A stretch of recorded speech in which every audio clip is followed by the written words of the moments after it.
السلام علیکم ورحمۃ اللہ۔ پیارے بھائی مشتاق، سوال ہے آپ کا۔ ہم برسوں سے سنتے آ رہے ہیں 15 شعبان کی رات کے حوالے سے زندگی اور موت کے فیصلے ہوتے ہیں۔ 15 شعبان کو زندگی اور موت کے فیصلے کیے جاتے ہیں۔ تو جی یہ روایت تو موجود ہے، لیکن سندن انتہا درجے کی ضعیف روایت ہے۔ مطلب یہ بات جو ہم برسوں سے سنتے آ رہے ہیں کہ 15 شعبان کی رات کو زندگی اور موت کے فیصلے ہوتے ہیں۔ آنے والے سال میں جس نے مرنا ہوتا ہے اس کا مرنا لکھ دیا جاتا ہے کہ جناب آپ نے اس کو آئندہ اگلے 12 ماہ میں فلاں مہینے فلاں دن فلاں تاریخ کو روح قبض کر لینی ہے۔ نبی علیہ الصلوۃ والسلام سے یہ روایت کرنے والی حضرت سید عائشہ رضی اللہ تعالی عنہا ہیں۔ روایت سندن ضعیف جداً، اعلیٰ درجے کی سخت ضعیف روایت ہے۔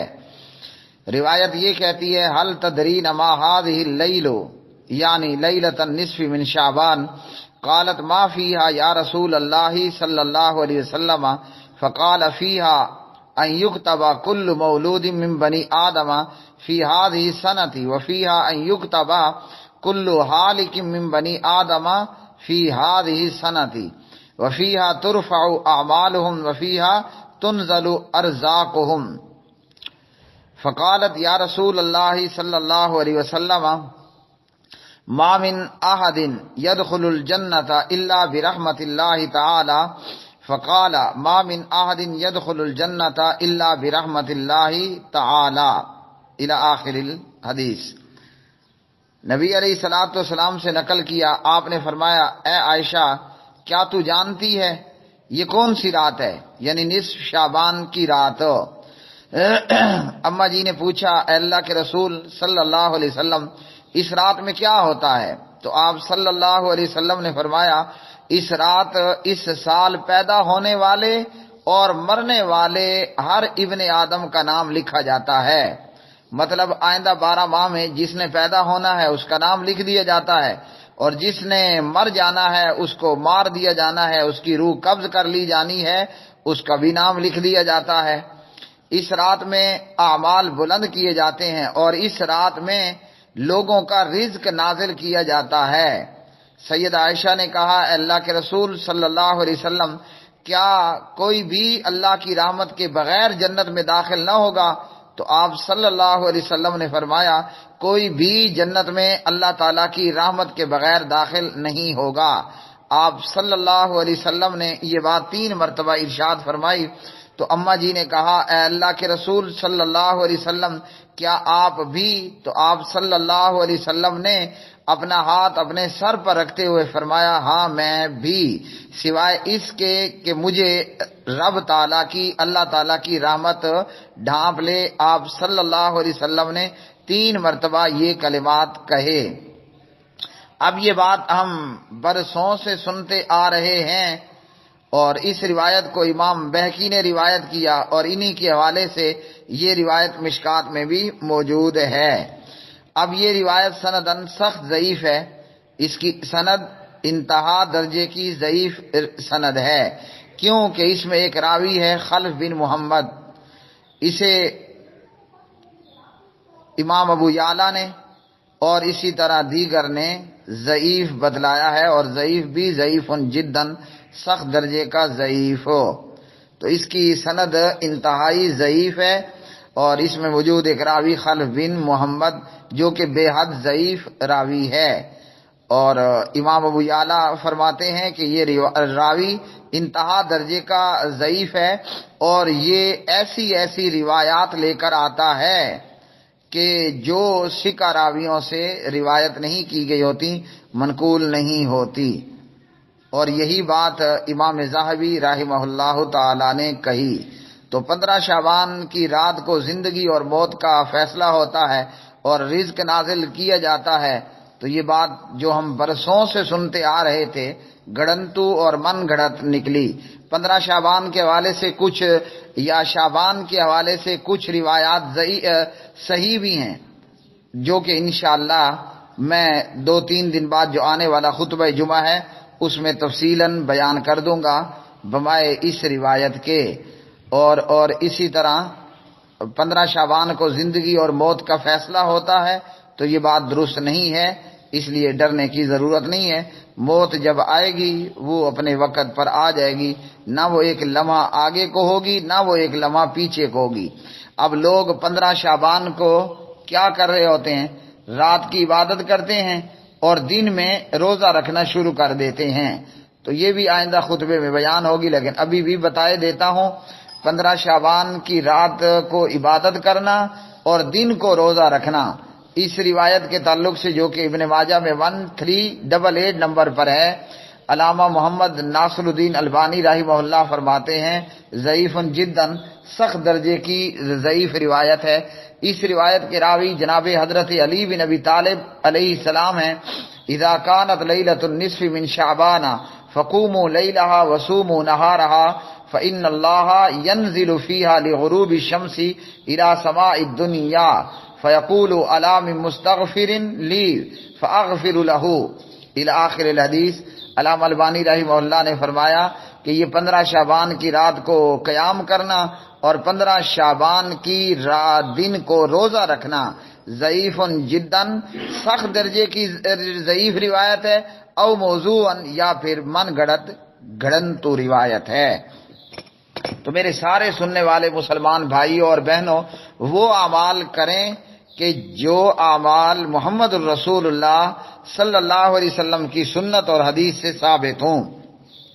ایسا نہ ہو کہ آپ 15 شعبان کی پوری رات جناب نماز پڑھتے رہیں اور دن کو آپ روزہ رکھیں، لیکن قیامت کے دن اس پر ثواب کی بجائے ٹھینگا ملے، ثواب کی بجائے الٹا وبال پڑ جائے۔ کیوں؟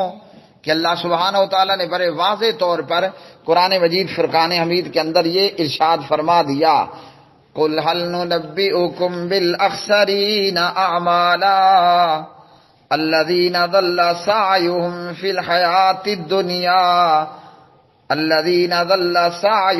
فِي الْحَيَاةِ الدُّنْيَا وَهُمْ يَحْسَبُونَ أَنَّهُمْ يُحْسِنُونَ صُنْعًا۔ اور اسی طرح اللہ سبحانہ و تعالیٰ نے سورۃ الغاشیہ کے اندر بھی یہ بات بیان فرما دی، هل اتاک حدیث الغاشیہ وجوہ یومئذ خاشعہ عاملۃ ناصبہ۔ کیا تجھے بھی چھپا لینے والے قیامت کی خبر پہنچی ہے؟ اس دن بہت سے چہرے ذلیل ہوں گے اور محنت کرنے والے تھکے ہوئے ہوں گے۔ ایسا نہ ہو کہ پوری 15 شعبان کی رات آپ قیام میں گزاریں، بہت بڑی محنت کی بات ہے، لوگ سوئے ہوئے ہیں اور 15 شعبان کا قیام کرنے والا وہ سونے کی بجائے قیام اللیل میں موجود ہے، تہجد کے اندر مصروف ہے، نماز پڑھنے میں مصروف ہے۔ لوگ 15 شعبان کے دن کو کھا پی رہے ہیں اور کھا پی کر جناب موجے مار رہے ہیں، اور یہ پورا دن بھوکا رہ کر کیا کرتا ہے؟ یہ روزہ رکھتا ہے۔ اب اسے امید تو یہ ہے کہ مجھے 15 شعبان کی رات کی عبادت پر ثواب ہوگا اور 15 شعبان کے روزے پر مجھے اجر و ثواب عطا ہوگا، لیکن معاملہ جب اس کے الٹ اور نکلے گا تو پھر اس کے لیے بہت بڑی پریشانی بن جائے گی۔ الذین ضل سعیہم فی الحیاۃ الدنیا وہم یحسبون انہم یحسنون صنعا۔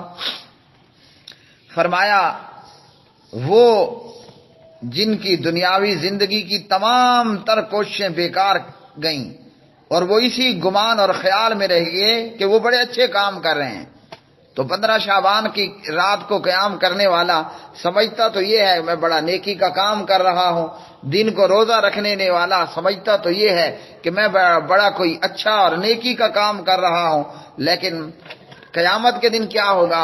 بجائے اجر و ثواب کے ٹھینگا بھی نہیں ملے گا۔ اور حدیث سنیے، ان عائشہ رضی اللہ تعالی عنہا قالت قال رسول اللہ صلی اللہ علیہ وسلم من عمل عملا لیس علیہ امرنا فہو رد، رواہ مسلم۔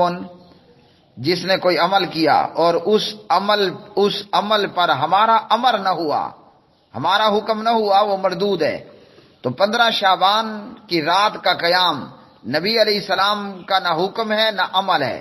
15 شعبان کا روزہ رکھنا نہ نبی علیہ الصلوۃ والسلام کا عمل ہے، نہ نبی علیہ السلام کا حکم ہے، تو پیچھے کیا بچا؟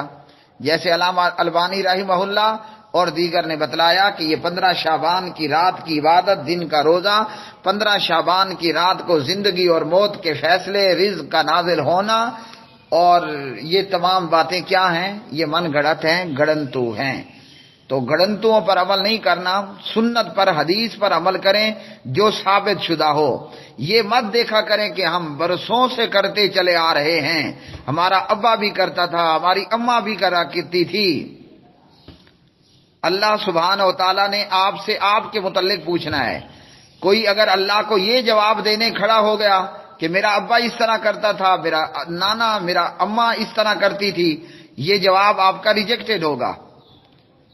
عمل کریے، وہ کریے کہ جو نبی علیہ الصلوۃ والسلام سے ثابت ہو۔ آپ عمل کریں گے، اگر آپ سے پوچھ لیا گیا عمل کیوں کیا، آپ کہیں گے میں نے بخاری میں حدیث پڑھی تھی۔